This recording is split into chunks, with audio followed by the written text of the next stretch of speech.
What's up, guys? This is going to be my second new comic book day video, and I'm super excited to do the video. Got the comics around 12. I'm recording this at like 4, so it's been a couple hours. Had some stuff to do after I got home, but this week is the most I've gotten from the shop in one day by far. And I think it's going to start looking like this more often, which makes me really excited.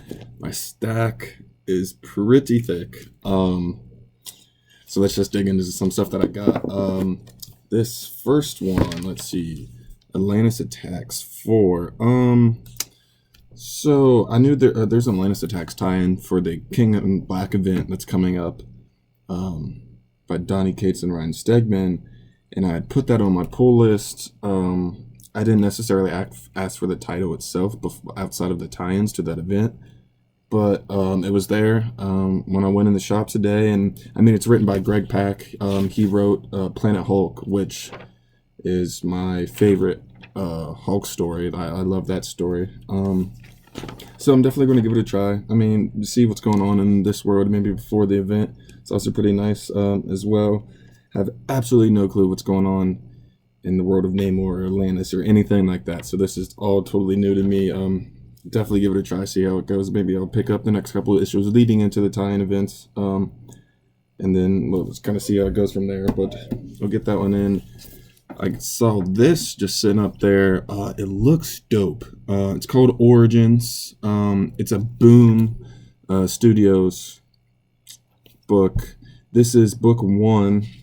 There's 6 of them, and I'm kind of a sucker for miniseries. If you tell me there's only 4 and there's only 6 and that says number 1 up there, I usually pick it up because I can go through just a couple of stories and just like having all of them, the finale of the first to the end. And so, I mean, the art in here looks really cool.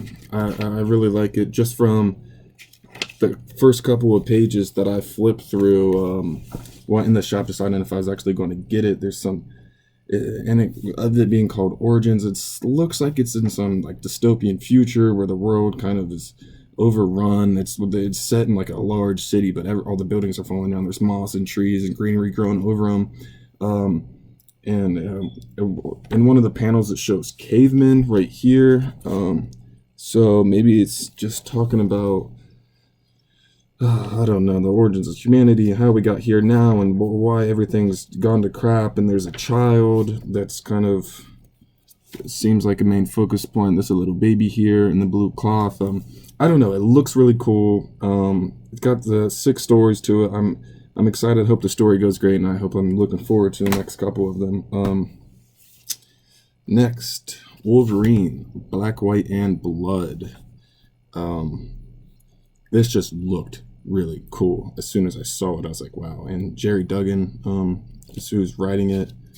I'm not too sure what the story is. What is this?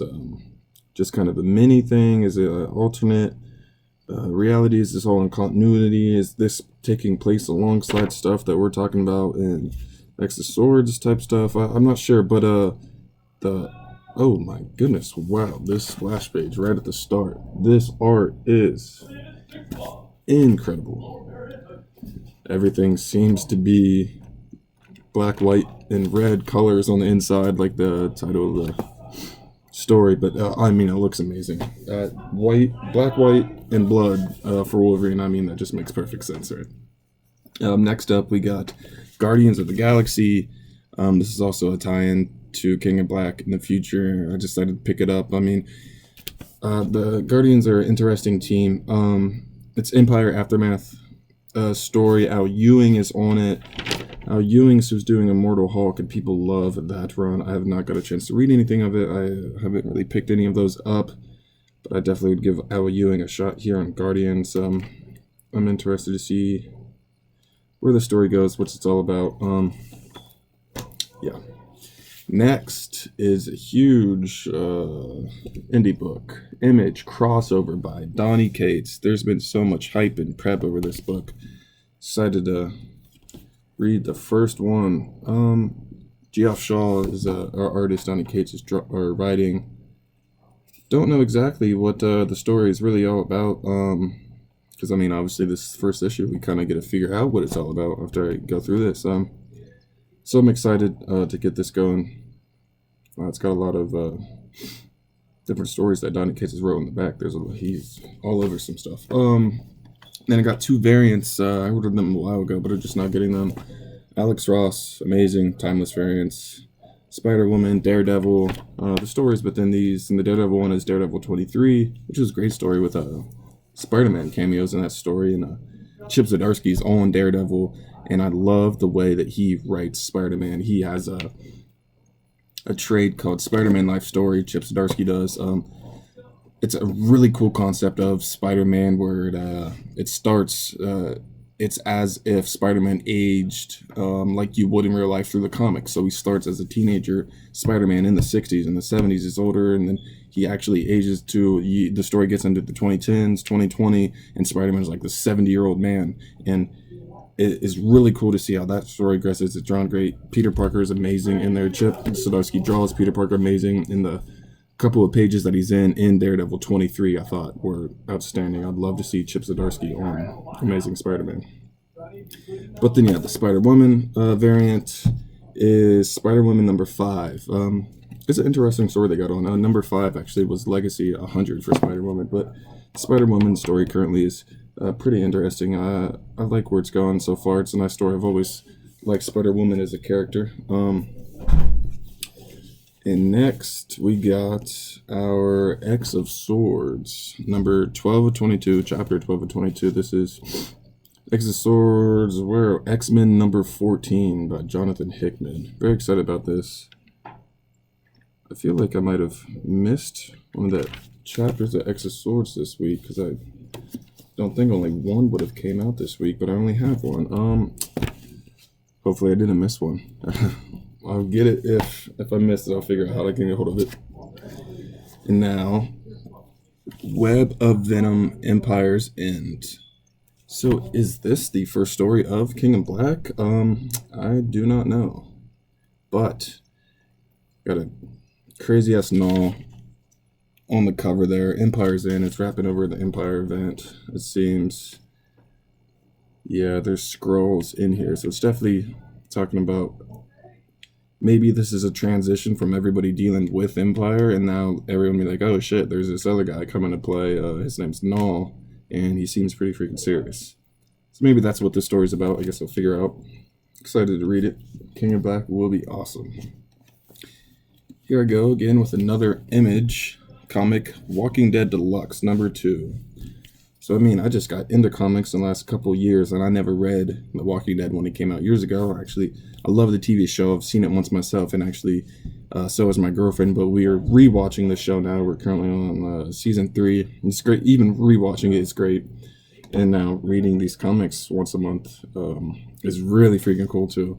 I wonder how long they're going to do this deluxe version, how many issues they're going to come out again with this, because I mean, I would be fine with collecting all of them. What? And coming towards the end here, we got Donny Cates' Thor, number 9. Prey starts here. Another arc is being drawn out here. So I didn't read Donny Cates' Thor 1 through 6. I think 7 might have been the first one I got. So I have 1, 2, 5, and 6, but I didn't read 1 through 6. And I think that story arc is with the Black Winter or some new villain, something like that. Thor's like the Herald of Galactus. Not too sure because I didn't read it, don't have all the books, so I didn't want to start with 1 and 2, not have 3 and 4, and kind of feel left out. So Thor is not complete for me, but it's still been a good run. 7 and 8 were the hype that 1 through 6 played out in my head, but still good so far, and it's Donny Cates. Give it some more time. And second to last floppy I got, Miles Morales Spider-Man, number 20. I've gotten a couple here and there of this story's books. This might be only my second or third one I got. I just probably jumped in the middle of arc, didn't really know the story or the direction of the story. So I think I would stick it out, get a couple more. This one seems actually really cool, pretty action-packed in here. Seems like this one will be a nice read. And then my last floppy, yes, Batman 102. Looks pretty sweet. Grapple with the Ghost Maker. James Tynion, the fourth author studio on this one. The new, I'm not into DC all that much as Ghost Maker, a new guy, someone that's returning. I'm not sure, he looks really sweet, that's for sure. And I know in Detective Comics, there's a new guy Batman's dealing with, the Mirror Man. So if he's got a bunch of new guys running around, that'd be pretty cool. Oh, Clown Hunter's in here. Yeah, this looks really cool. I'm excited for this. And then, last thing I got, not a floppy, trade that came in. Silver Surfer Black. Donny Cates. Seems like he's popped up a lot today. Yeah, I'm really excited for this. Who's the artist on this? Trado Moore. Interesting art in this, but there's 5 stories in it. Really cool stuff in here. I love how Donny Cates likes to use all of his stuff he's created on a bunch of different, like Gnaws in this. Silver Surfer Black has been used in some kind of Thor way. Really cool stuff. But yeah, that's everything I got this week. Once again, by far the most I've got in the week from the shop. I'm hoping to keep getting a lot of stuff. There's a lot of cool stuff coming our way here this end of the year, starting next year. So hopefully I keep getting hauls like this and telling you guys what I got. And here in a couple of days, I'll be putting up a What's Rad video of some of the stuff I really like from here. Obviously, it won't cover everything. There's a lot going on. But yeah, I'll catch you guys then. Have a good night, everyone.